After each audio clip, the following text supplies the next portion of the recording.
Selamlar arkadaşlar hepinize. Bugün Final Fantasy 14 oyununu nasıl Türkçe yapabileceğimizi ve oyundaki diğer insanların yazdığı İngilizce chatini nasıl Türkçe olarak görebileceğimizi göstereceğim. Şimdi öncelikle oyun Türkçe yapabilmek için iki seçeneğimiz var. Birincisi böyle bir launch indirmemiz lazım. Şimdi adım adım ilerleyelim. Öncelikle Google yazdıktan sonra Dalamut Final Fantasy 14 Launcher Download dersek öncelikle bu çıkıyor. Daha sonra buradan download derseniz size buraya atıyor. Buradan şu Win Setup olanı indireceğiz. Ben de zaten indirilmiş olduğu için buraya geçiyorum. Bunu indirdikten sonra şöyle bir dosyaymış olacak. Bunu da beraber yapalım. Eğer burada diyor ki zaten eğer Steam kullanıyorsanız oynamak için e, bunu aktif edin diyor. Ben Steam kullanmadığım için kendi launcher'ında oynadığım için aktif etmeyeceğim. Daha sonra burada oyunun kurulu olduğu yeri seçmenizi istiyor. Zaten otomatik seçiyordu büyük ihtimal. Daha sonra next. Burada zaten başka dil seçeneği next ve enable download bu seçili olacak. Bu asıl programı kuracağımız şey çünkü. Bu şekilde. Daha sonra buraya nickname'imizi ve diğer isimlerimizi yazıp oyuna giriyoruz. Hemen oyuna girince tekrar döneceğim. Evet, şimdi oyuna tekrar girdim. Yeni bir hesap açmıştım. Şimdi ESC'ye basıyoruz. Daha sonra buradan plugins diyor. Evet, buraya geldik. Şimdi bize iki tane plugin lazım. Birincisi Echo Logician diye tam söylemeyi düşünüyorum ama ilk önce bu add-on'u kurmamız gerekiyor. Diğer kurmamız gereken add-on ise Chat Translate diye geçiyor. Bunları güvenle kurabilirsiniz bilgisayarınızda. Zaten herhangi bir sıkıntı yaşamaz. Bu add-on'ların hepsi güvenlik onayından geçip yüklendiği için herhangi bir problem çıkacağını düşünmüyorum. Daha sonra bu add-on'u kurduktan sonra buna next diyebiliriz şimdi. Birazdan ayrını yapacağız. Daha sonra buradan install plugin dediğimizde kurduk ama tamam. Şimdi open deyip buradan ayarları açıyoruz. Burası önemli. Şimdi öncelikle buradan dilimizi seçeceğiz. Gördüğünüz gibi birçok Arapça vesaire çok farklı diller destekliyor.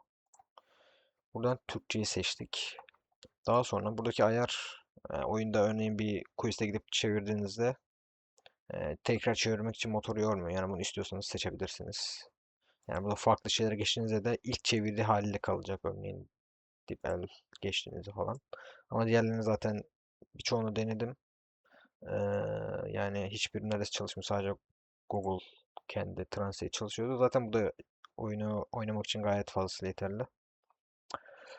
Daha sonra Active Game Time bunu tıklıyoruz.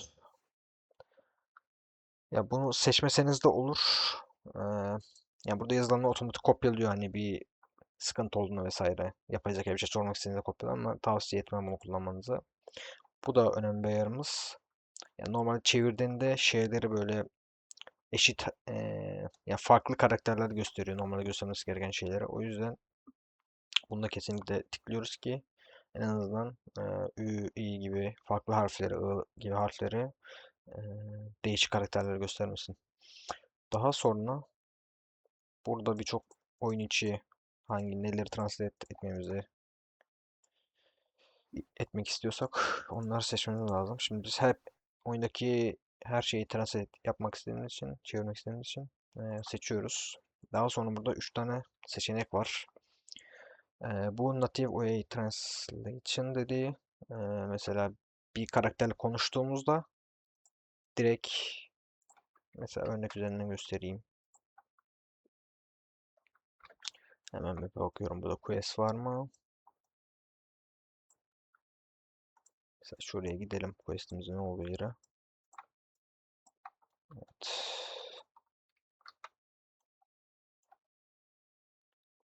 Ya ben de hesabı yeni açtığım için buraları hızlıca geçebilirsiniz.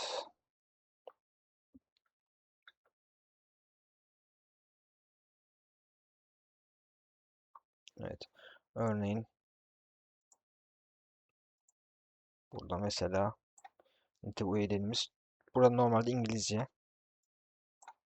Direkt oyunun orijinal metin bloğunda çeviri yapıyor.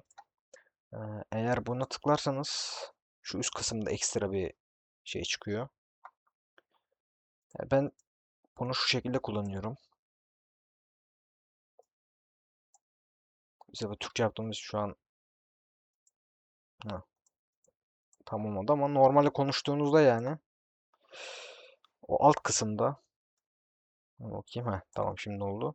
Şu alt kısımda Türkçe, üst kısımda ise İngilizce yazıyor. Bazen Translate saçma sapan şeyler yazabiliyor içine. Hani buradan bakıp kendiniz bazı özel isimleri diyeyim ya da mesela Rottweiler'ı oduncu birliği falan diye çevirebiliyor bazen.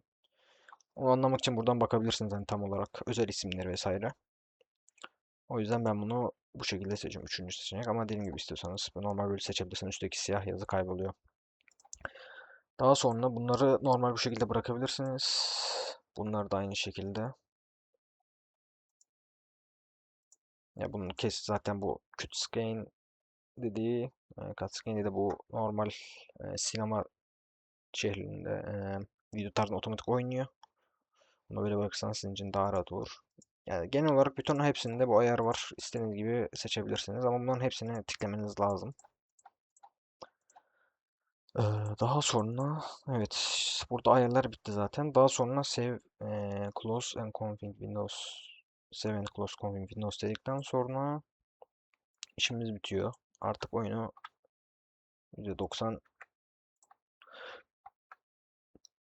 Türkçe oynayabilirsiniz. Fakat şu an bir sıkıntı var. Gördüğünüz gibi her şey Türkçe olmadı. Mesela bu veya buradaki şeyler Türkçe olmadı. Bunun nedeni kitap kendi kitabına baktığımda e, birçok kişi sıkıntı yaşadığını yazmış zaten. Ya sadece şu an oyundaki metinleri, sohbeti yani NPC'lerle yaptığımız diyaloğu çeviriyor ki bence oyunun %90'ı zaten bundan ibaret olduğu için ya bunlarda falan ne bileyim chat'e kendiniz yazarak daha sonra ya da fotoğrafını, ekran fotoğrafını alabilirsiniz bunun örneğin ekran alıntısı aracıyla vesaire. Daha sonra bunu yapay zeka tarafından size bunu detaylıca ne olduğunu açıklıyor zaten vesaire. Birçok yolu var yani bunda çok ufak kısmı, %10'luk kısmı. Şimdi ikinci plugin'e göstereceğim size. Chat ile ilgili olan Chat Translate diye aratıyoruz. Burada gördüğünüz gibi install diyoruz. Daha sonra buradan şu ayarları yapmamız lazım. Next diyoruz. Burada hangi dile çevirmek istiyorsanız biz Türkçeyi seçiyoruz. Next. Buradan herhangi bir şey bunun için değiştirmemize gerek yok. Buradan exclusive dersek tüm dilleri çevirmek için bu ayarı yapmamız lazım. Burada hiçbir şey seçmiyoruz direkt.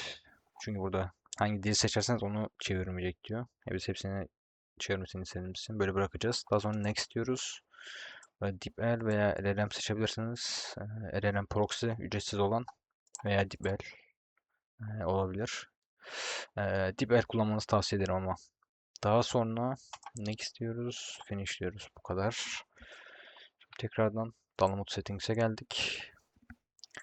Buradan şimdi open dedikten sonra buradan da Türkçe'yi seçersek örneğin bir chat'e çok fazla insan yok ama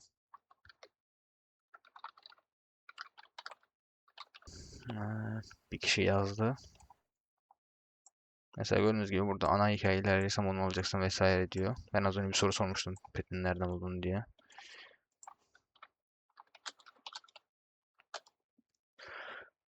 Mesela gördüğünüz gibi buradan yazmış. İngilizce burada, Türkçesi burada. Ama bu add-on bir sıkıntısı.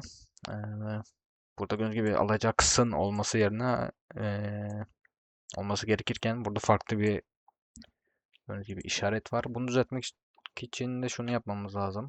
Download settings diyoruz bu sefer. Bu add-on çünkü ana dili İngilizce olduğu için bunlar böyle gösteriyor. Şimdi choice default font diyoruz. Buradan Comic Sans MS seçersek buradan mesela 12 14'ü seçebiliriz. Ya da 12 nasıl istiyorsanız. Save dediğimizde bu sefer gördüğünüz gibi Türkçe karakteri desteklediği için bu font sıkıntı olmayacak yani. Şu özelliklerine bahsedeyim. Örneğin birisi size İngilizce yazdıktan sonra cevap vermek istiyorsunuz. Örneğin yardım için teşekkürler deyip translate dersek burada İngilizcesine direkt gördüğünüz gibi çıkıyor. İşte siz de buradan direkt chat'e bunu yazarsanız İngilizcesine saniyeler içinde iletişim kurmuş olursunuz basitçe. Şimdilik bu kadar. Son olarak söyleyeceğim. Eee, Son olarak söyleyeceğim. Ben daha önce 2 kere oyuna başlayıp bıraktım. Çünkü e, farklı oyunlar oynamıştım o zaman ama uzun süredir MMO'lara tekrar başlamak istiyordum. WoW vesaire oynadım bir süre. Guild Wars vesaire. Fakat bu oyuna bir şans daha vermek istedim ve 50 level'e kadar yani bu ARR dediğimiz Real Reborn kısmı 2012 senesinden kaldığı için ya bu 50 level'e kadar olan kısım biraz sürüyor.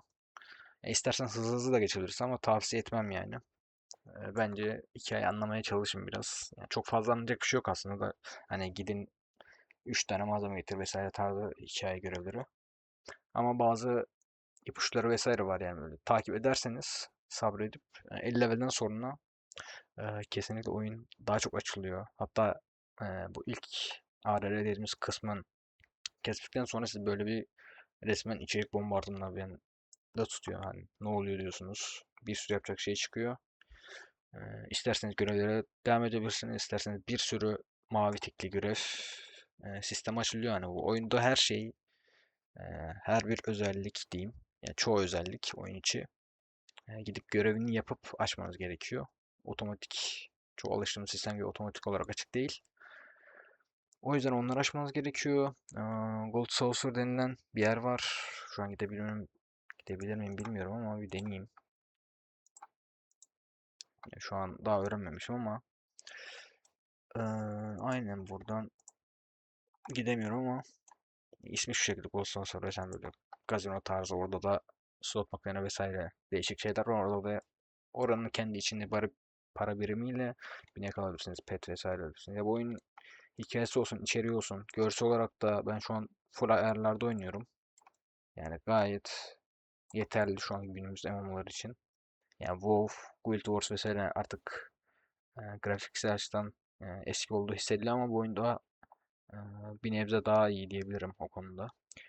Tek sıkıntısı kombatı. Bu 2,5 saniye cooldown dediğimiz bir kesit yazıyor gördüğünüz gibi. Yani o biraz bekleme süresi olduğu için e, işte bunu atıyorsunuz daha sonra bunu atıyorsunuz. Yani bunu atmak için 2,5 saniye beklemeniz lazım. O tür biraz kombat yavaş. O yüzden yani diyeyim. Kombat başta biraz yavaş gelebiliyor ama daha sonra işte 50 level'e kadar oynadıkça birkaç gün geçtikçe alışıyorsunuz vesaire birçok skilliniz oluyor zaten her MMO'da olduğu gibi. Öyleyle yani ya benim gibi 2-3 gün oynayıp oyun sıkıcıymış demeyin bence. Uçma vesaire ekleniyor. Oyun daha akıcı hale geliyor. Ya ilk başta da her oyunda olduğu gibi biraz süründürüyor yani MMO olduğu için. Ama dediğim gibi grafikler olsun, oynayışı olsun, raidleri olsun. Kesinlikle sizi pişman etmeyecek bir oyun. Ee, 50'ye kadar gelirseniz ondan sonra hani oynayıp oynamayacağına karar vermesi için daha sağlıklı olur. Güzel yanı bu oyun yani en güzel yanı da bu oyun normalde abonelikle ve ana oyunu almanız lazım. Mayıs ayına kadar 70 level'e kadar oluyordu normalde. Şu an 80 level o sınır 80 level çıkarıldı. Ve son yanlış hatırlamıyorsam son pakette e, Endwalker paketine kadar oynayabiliyorsunuz yani hikayesine kadar. O şekilde ya para vermeden 80 level'e kadar bu da en az 200-300 saat belki 400 saat bedava oynayabilirsiniz. Yani birçok şey tüketebilirsiniz. Ondan sonra 90 100 level'e kadar gidiyor oyun. Paketleri vesaire. O da aylık 11 euro civarı olması lazım. Yani şu an birçok şeyle kıyaslandığında aylık 500 TL. Ee, Yani günlüğe vurursak çok da bir şey yapmıyor aslında böyle bir oyun için. Belki paketleri biraz pahalı gelir ama en azından 80 level'e kadar ücretsiz oynama hakkınız var. O yüzden bir deneyin derim. İzlediğiniz için teşekkür ederim. Sorunuz olursa yorumlarda belirtebilirsiniz. Videoyu da beğenirseniz sevinirim. İyi günler dilerim.